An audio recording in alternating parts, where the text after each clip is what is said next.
Good morning, Vietnam. Hey, everybody. That is one of my favorite lines in a movie by the great Robin Williams. And, of course, Good Morning, Vietnam.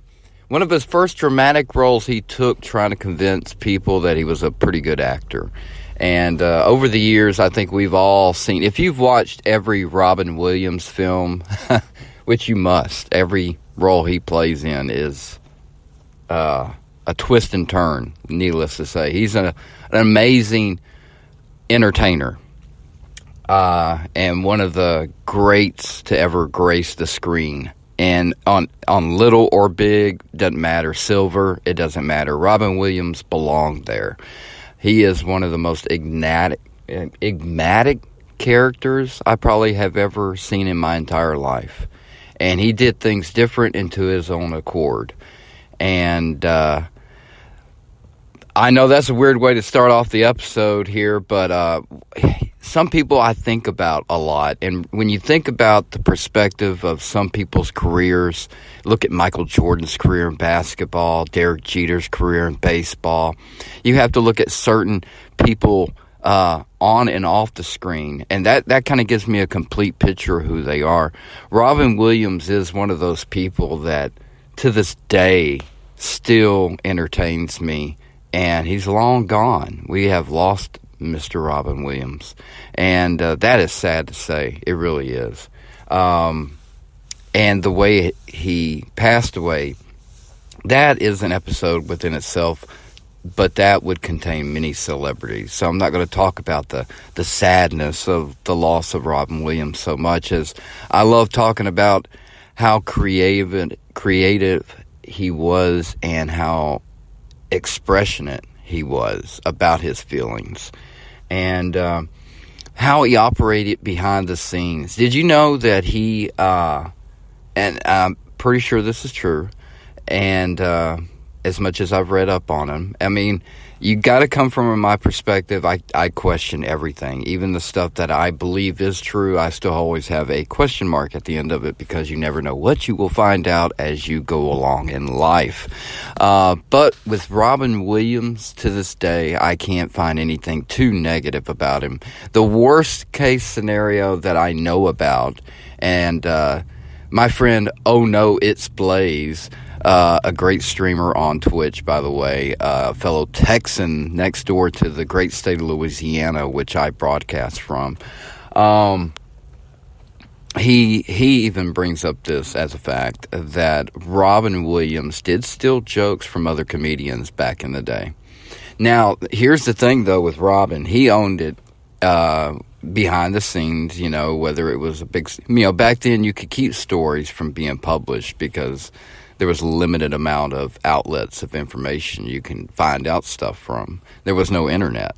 So Robin Williams grew up in a time where you could control your career pretty much if you just had the money. And as long as you didn't have anybody in the press that had a vendetta against you, then pretty much you can keep anything under wraps. Which is why today we all have our minds blown on the daily on the internet because we find out truths to our favorite idols and superstars out there that we grew up loving so much in the 80s and the 90s and throughout since then. The formats have changed, but the idolization has not in our society. And it's natural. At a young age, we all idolize something or somebody that we believe in, that we think, wow, look at this person expressing how I feel, having a moment, whether it's on stage or in real life or on the court or on a field. We all, as young people, find something we all attach ourselves to. Robin Williams in the 80s was something as a young kid I attached myself to. Mork and Mindy was a popular TV show when I was a kid. And if you've never watched the show, I suggest trying to find it on a streaming platform and give the series a watch to see why America fell in love with Robin Williams. He was on the small screen. He was on the big... He did whatever he wanted to do. He was on stage being a stand-up comedian. Probably the best stand-up performances to this day that you'll ever see. Did he steal jokes? Yes. But he paid homage to the fact that he just admitted that, hey, look, I can do it better than you. And honestly, if I was a comedian struggling, knowing I probably couldn't make it, and then I saw Robin Williams doing my thing, and then I confronted him and he paid me off or whatever, I take it as an honor, to be honest with you, because Robin Williams did do it better than anybody. He was like the Eminem of comedy. You know, I was listening to Eminem last night, and I haven't listened to him in a while, and I forgot what song it was. I think it's with Gwen Stefani, and it's called Kings Never Die. Good song. It's not one of his more elaborate, popular. I mean, he has a top 10, top number one list that's a mile long, but anyway, I like listening to all his music. So, and there is some songs, though, of Eminem I will not listen to. I don't just fully 100% support anybody because there are always going to be differences between you and even the closest person in your life. And I don't tend to overlook those things so much as I don't let them affect anything that I do. Don't get me wrong. I don't judge people based on that, but I keep that on the back burner. I don't forget. And, like topics of his family, I don't pay so much attention to sometimes because that's him just expressing himself as an artist and getting himself, like Cleaning Out My Closet isn't one of my favorite songs by him because there's a lot of negativity in that song, so I pick and select from his catalog, whatever makes my head bounce is what I love him, and he's got plenty of that, and in such an expressionate form and way that's always different. He's, he almost died, so that changed him and his format and the way he changed, and I love listening to beginning Eminem compared to current Eminem because they are vastly different from one another. And that is a huge compliment to any artist to show the evolution of somebody. Jim Carrey is another example of one of those souls out there that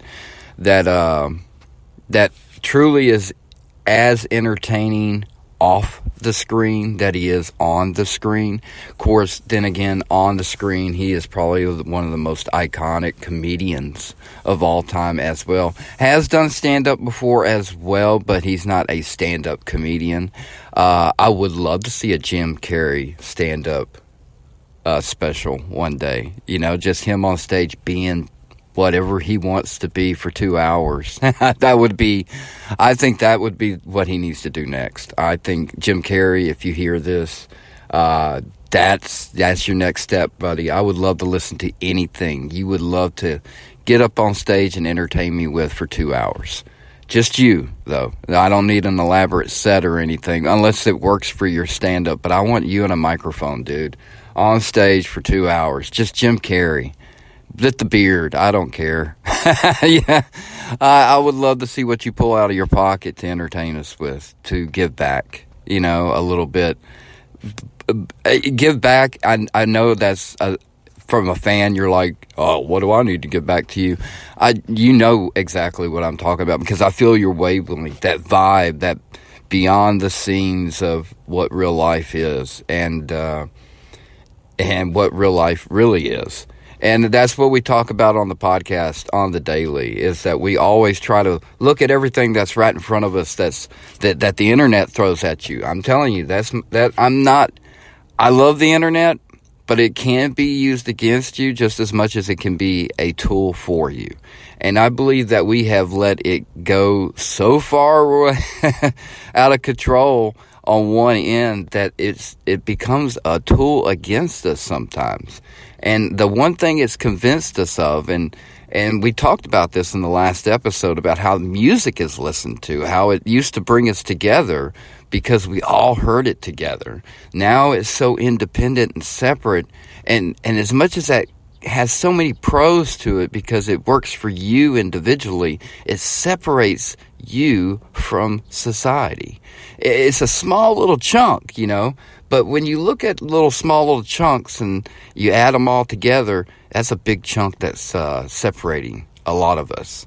And that's why I think that it's hard to have conversations, not arguments, but conversations about the very topics in this country that are important to us, but we are given such a negative light on it. Like, I love using racism as an example, because if you compared life today from 50 years ago and then 50 from then back on and back on, I don't care, then we have drastically improved, and we're going to continue to improve.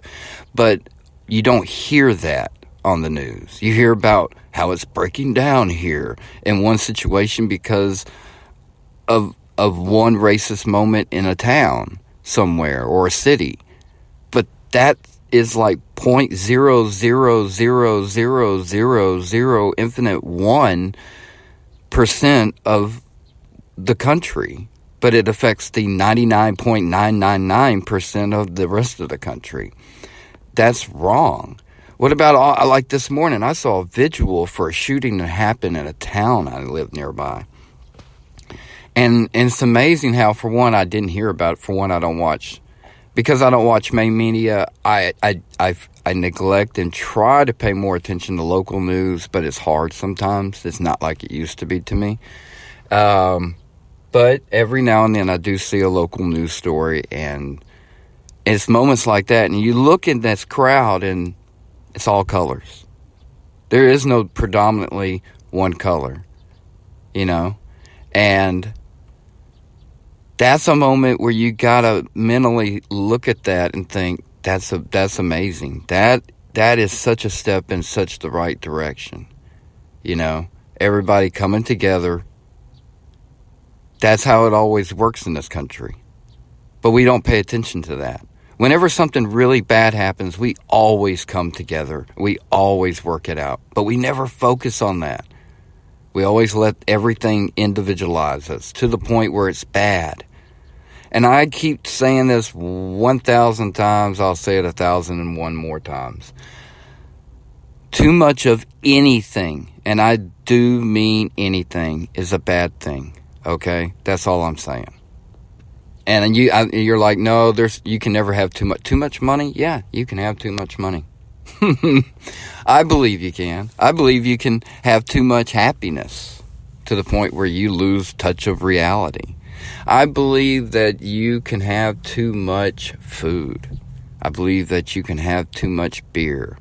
I believe that you can have too much of anything that's good for you. And it can become something that's bad for you. That's with everything, folks. That includes your anger, your happiness, how you deal with life, everything. There's always a proper amount that you should take everything to, and that includes your anger. But once you go past a certain point, you become exactly what you were against. Does that make sense?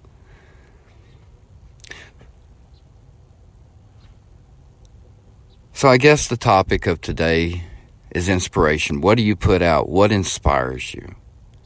What do you do out there that inspires others? When you come across the simple person of the day that you will literally maybe spend 3 seconds in the vicinity of, but you come in contact with them in the point where you could say hello or ignore them. I try to tend, because I do get lost in my thoughts from time to time. Or I'm doing something. But more often than not, I often acknowledge the human being in front of me, the bubble that is passing by. A gesture, a wave, a head nod, just a simple hello. We can't all listen to the same song together anymore. I don't think we can reaccomplish that. That's sad to say. But is it a reality? Yes.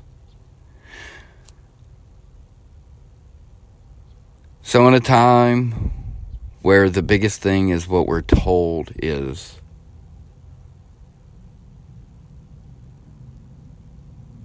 it's hard to imagine why we still idolize everything that we now know the truth about.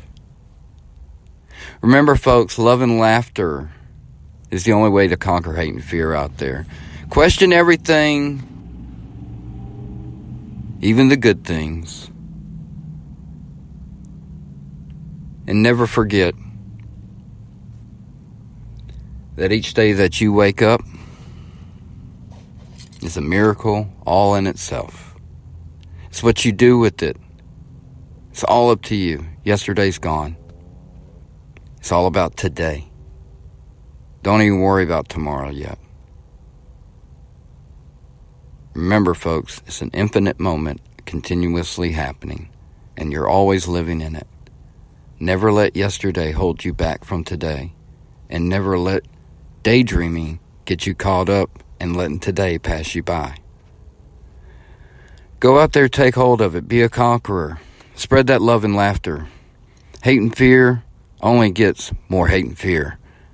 A little love and laughter, I think, is what we all need out there. Find a way to connect. Just say hi. Be a good bubble out there today, folks. And I'll catch you on the next episode. Peace.